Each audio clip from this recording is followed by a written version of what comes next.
And more than 40% of Kenyans living in Nairobi's low-income areas have witnessed a complete loss of income due to job loss since Kenya reported its first coronavirus case in mid-March.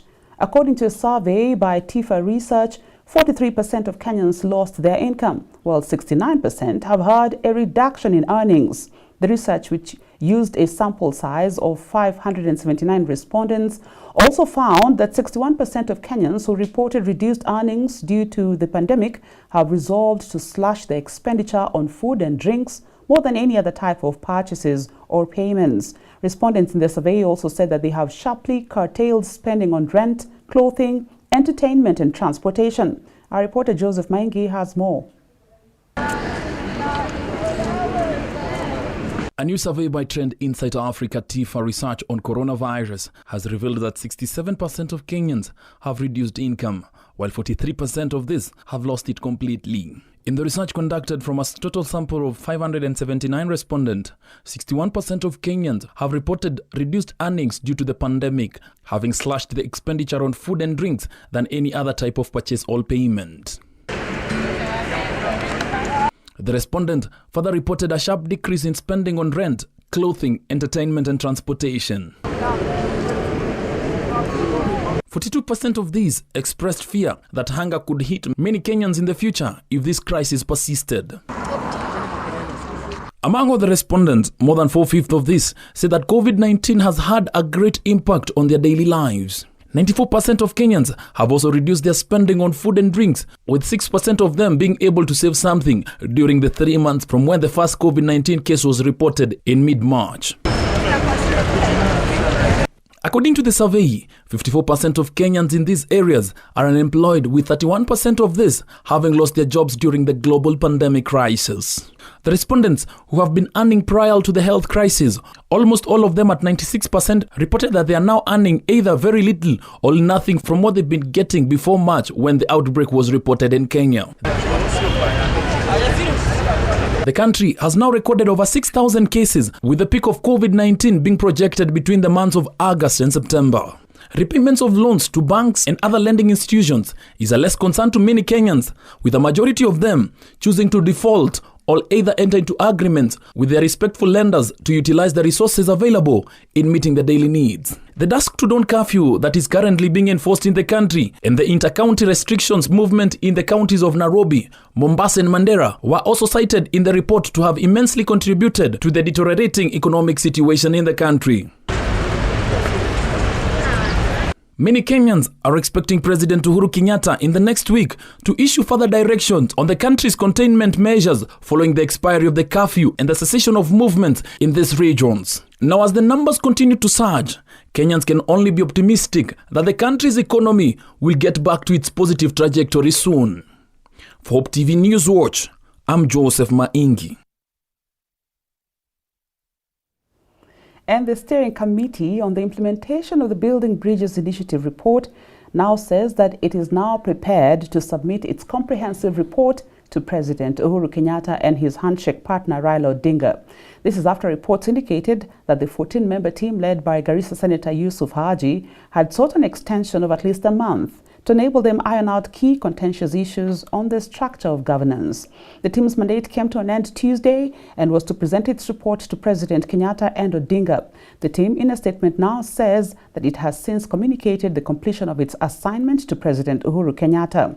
Raila is, however, out of the country, having traveled to Dubai last week for his surgery. He is expected back next week. Now, the BBI team has been collecting views from Kenyans after the initial report was made public in November last year at the Bomas of Kenya and retreated 2 weeks ago to start drafting its report. The team was mandated to come up with solutions on how to address issues identified as key in building a stable and united Kenya.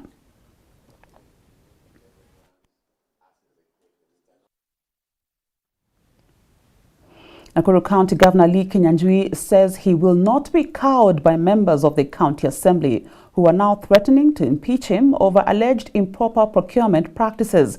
Kinyanjui said the impeachment motion, which is being crafted by a section of the MCAs seeking to oust him on allegations of violating the Constitution, abuse of office and failure to account for public funds, is motivated by mischief and malice. Our reporter Alice Diana has this story.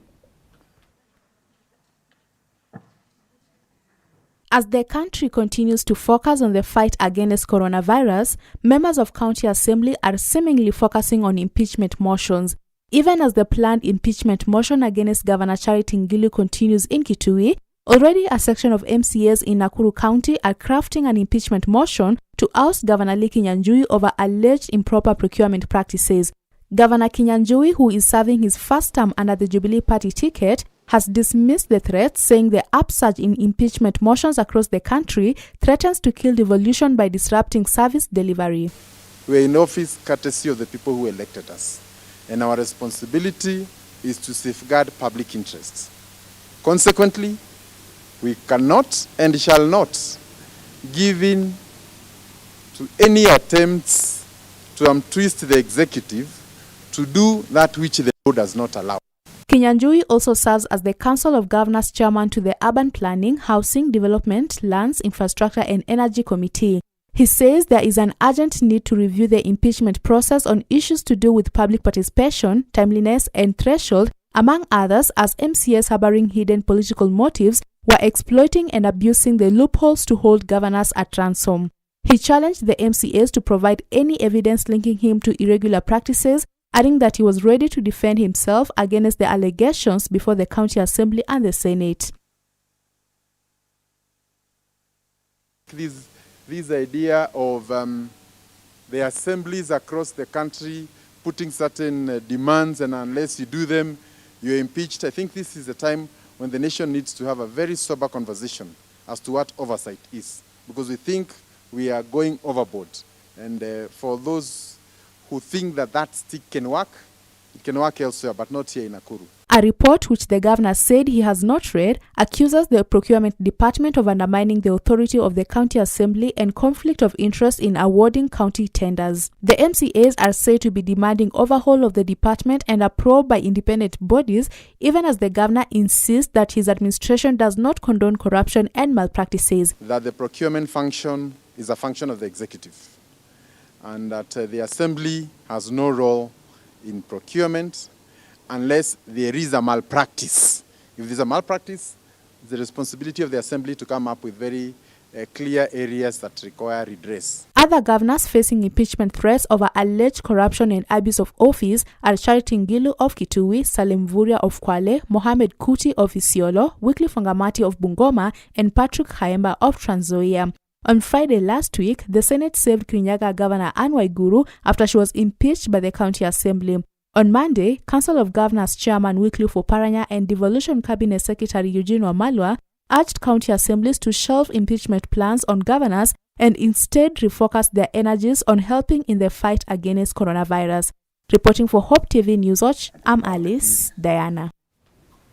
That story takes us to the first break on this bulletin. We'll be right back with more news. Keep it Hope TV.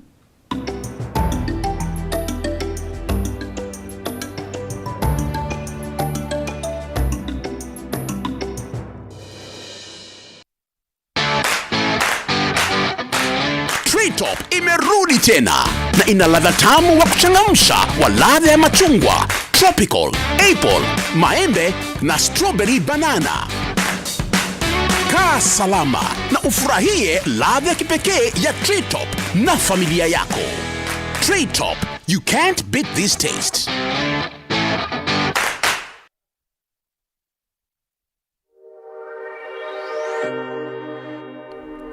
This is where you belong. Victory Gardens Kitengela by Optiven.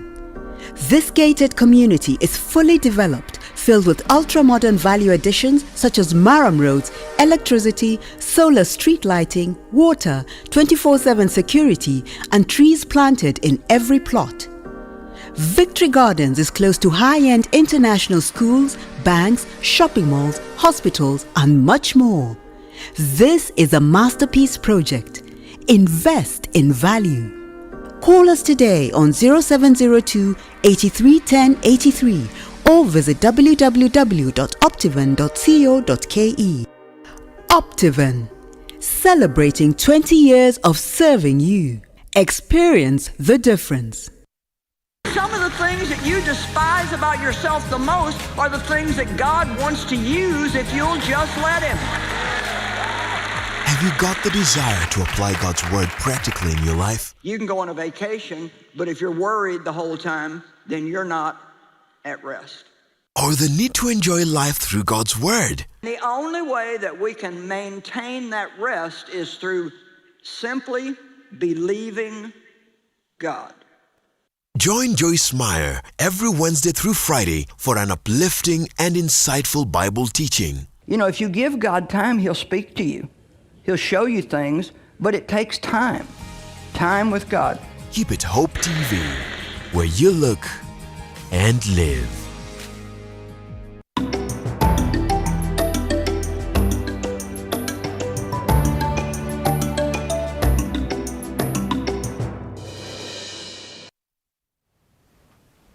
Welcome back.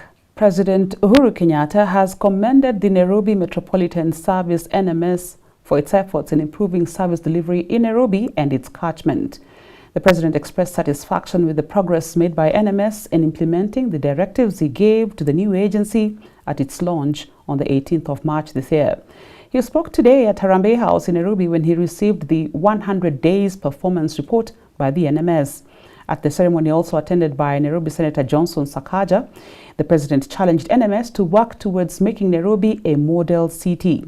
Major General Badi assured the head of state of his agency's determination to transform Nairobi into a smart city by fully implementing its broad mandate.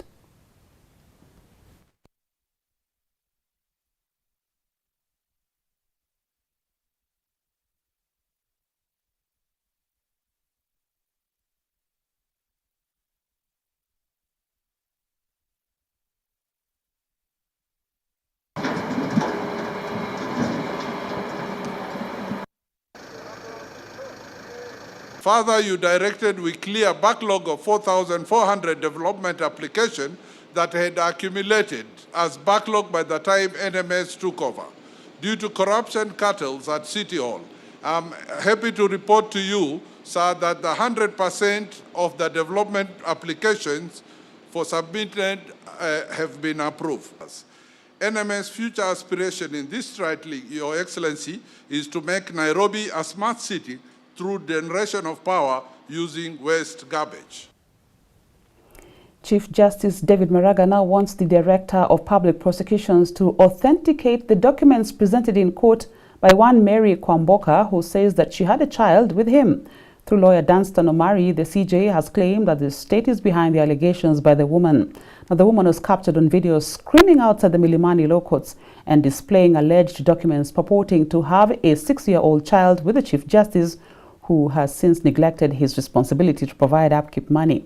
She is demanding 161,000 shillings per month for upkeep. Maraga's lawyer, Danstan Omari, said that the Chief Justice has been under intense pressure to retire from the executive. He termed the actions of the woman as character assassination.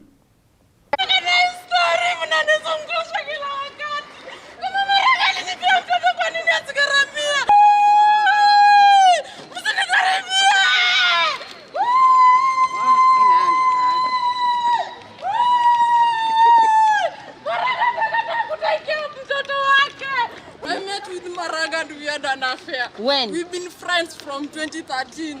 And now I have a 6-year-old daughter. Do you have the documents with you? I have everything. Have you filed? I've been filing cases every now and then. Have you filed a case in court? He was even summoned by the children's department and he refused to honor that one. Baraga, we met through church when I trusted him. Madam, what do you do for a living, please? I don't have a job currently. So have you sued for child I've tried upkeep? severally. For Na child kuna upkeep? response napata. Okay, used to cater for like everything, yeah, and they used to do it through cash. So, from 2013, yeah, from this January akaanza kuenda hivi. Now I hear that he's retiring. Nitampata wapi kama hizo kesi zote hakuna yenye imeshughulikiwa? Nimejaribu na block everywhere to help me. So we agreed, everything was set, and then I got pregnant. When I delivered, he kept on giving us support. Then as from this year, January hivi, nikaona hii story haiko, mimi nachezwa. So, I went to Makadara, Children's Department, I told them what I was having, the issue, everything. They summoned him. He never honored that summon. Former Kibwezi Member of Parliament Kalembe Ndile has cried foul, accusing the Jubilee government of failing to appoint him to an ambassadorial post after folding his Tip party to form the Jubilee Party in the run-up to the 2017 general elections. Kalembe says he has also supported Wiper Party leader Kalonzo Musyoka following the party's move to form a post-coalition agreement with the ruling Jubilee Party, emphasizing that those who feel they are left out of Jubilee government leadership should be allowed to come up with different political parties.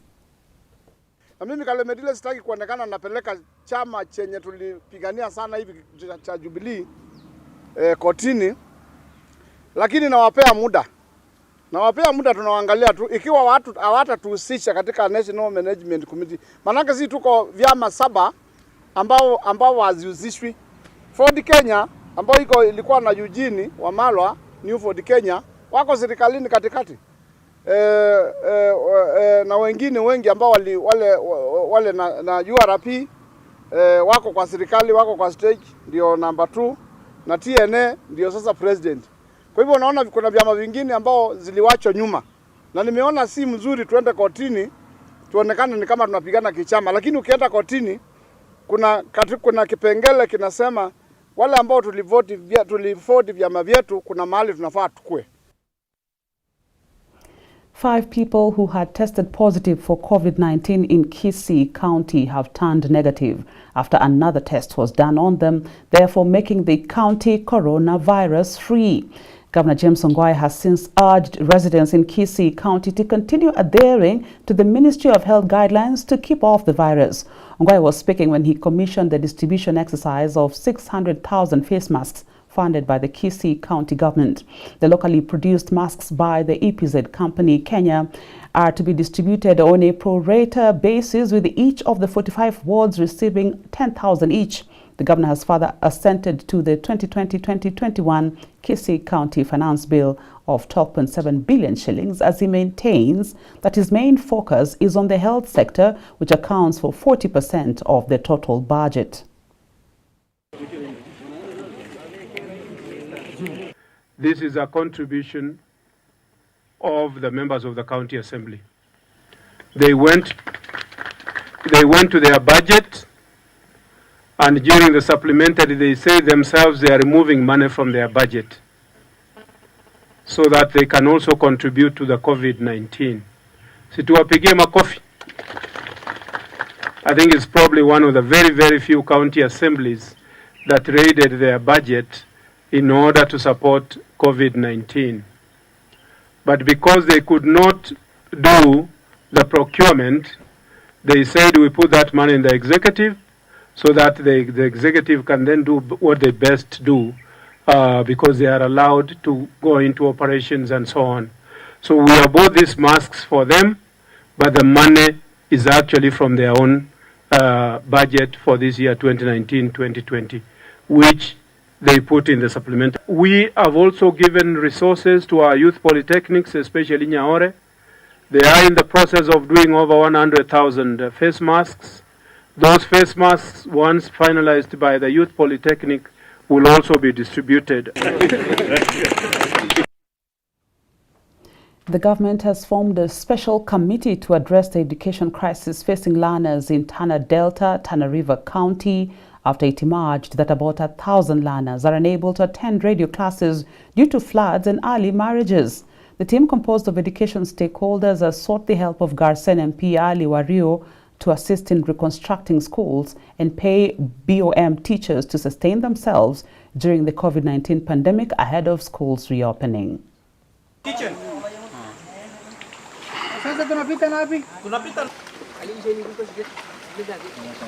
Our area has been much affected by floods. Currently, we have IDP camps because of floods. We have agreed we form a small committee that can give us the report in the next 2 weeks. So we are appealing to the well-wishers, the government, to intervene because the needs is overwhelming. The CDF money is very little, and as we are aware, the budget also has been affected by this issue of COVID-19. But we have emergency funds from the ministry. We need the ministry to focus on this area.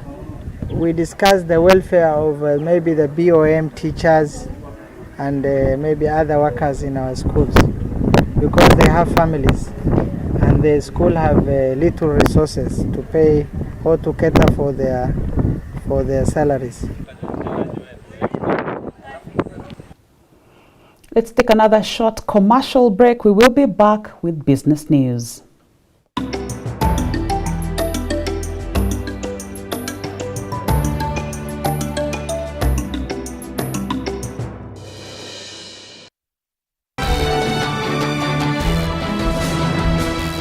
Angry president, a betrayed deputy president, and a burdened citizen. The spirit of BBI, we are losing it. How do we end up with immoral people leading the moral? Candid Talk. At the core of our being, we are spiritual. How should the church at this particular time show leadership? As long as God is not done with us, or He's not pleased with our repentance or our turning to Him, we may still continue suffering the consequences. Bold approach. Whatever you bind on earth is bound in heaven. Whatever you loose on earth is loose. Become a son. Your life and your well-being is completely dependent on God and His power. Spotlight. Hope TV is where you look and live, offering some of the best family entertainment programs with Christian movies, in-depth discussions, contemporary Christian worship, and testimony programs. Hope TV provides the life-transforming message of Jesus Christ. We deliver inspirational, informational, and motivational programming with special guests and unmatched teaching. When it comes to watching television, tune in to Hope TV, where you look and live.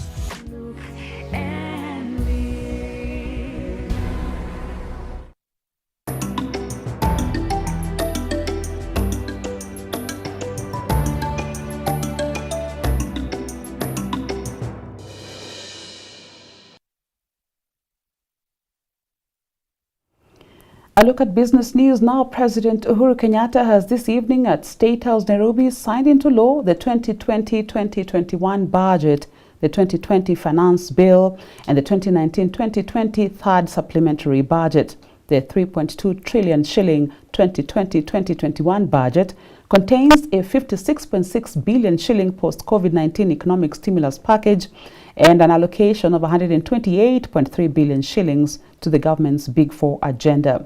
The 2020 finance bill, which is now law, has several amendments targeted at cushioning Kenyans from the adverse effects of the COVID-19 pandemic. Some of the amendments in the Finance Act include the zero rating of VAT on maize, cassava and wheat flour for 6 months so as to make unga affordable. The new Finance Act also extends the zero rating of VAT on cooking gas for 1 year. The third 2019-2020 supplementary budget of 18.4 billion shillings was approved by the National Assembly to address the COVID-19 health crisis and other emerging challenges. The supplementary budget includes 5 billion shillings allocated to counties for coronavirus response and 3.4 billion shillings earmarked for COVID-19 allowances to frontline healthcare workers.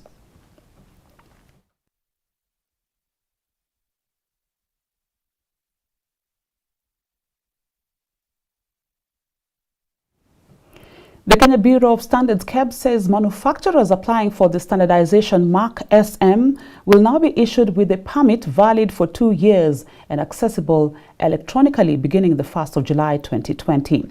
Managing Director, the revision of the standardization mark scheme comes as KEB seeks to improve efficiency and enhance the ease of doing business in Kenya and addressing logistical and administrative challenges, including delays in the processing of SM permits that have often led to loss of business opportunities and undue shortages of respective goods. In a statement, KEB's Managing Director, retired Lieutenant Colonel Bernard Njiraini, said this will save time and cut costs associated with manual applications. KEBS will also be issuing guidelines for accepting test reports which have been done in accredited laboratories for the purpose of product certification. In the revised scheme, firms will also be required to maintain in-house testing and quality control records as agreed in the respective schemes of supervision and control. Currently, 14,400 valid SM permits have been issued by KEBS to manufacturers.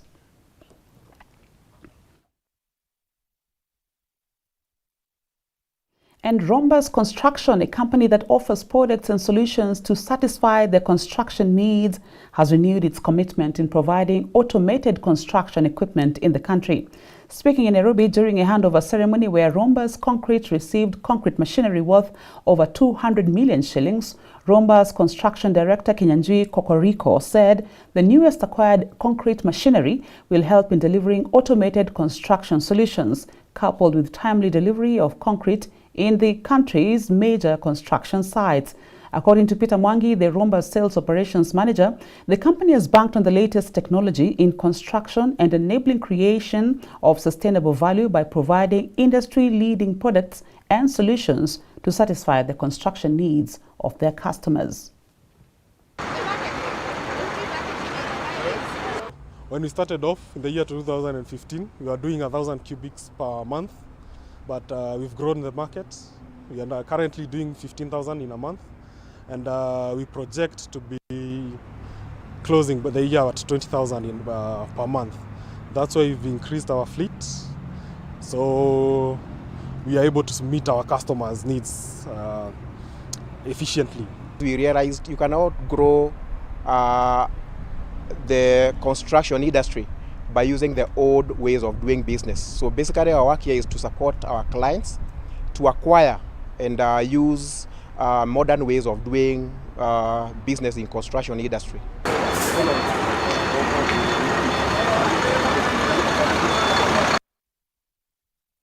That story brings us to the end of Newswatch tonight. Thank you for your invaluable company. I've been a news anchor, Melissa Odor. My sign language interpreter has been Boniface Morethi. Good night and God bless.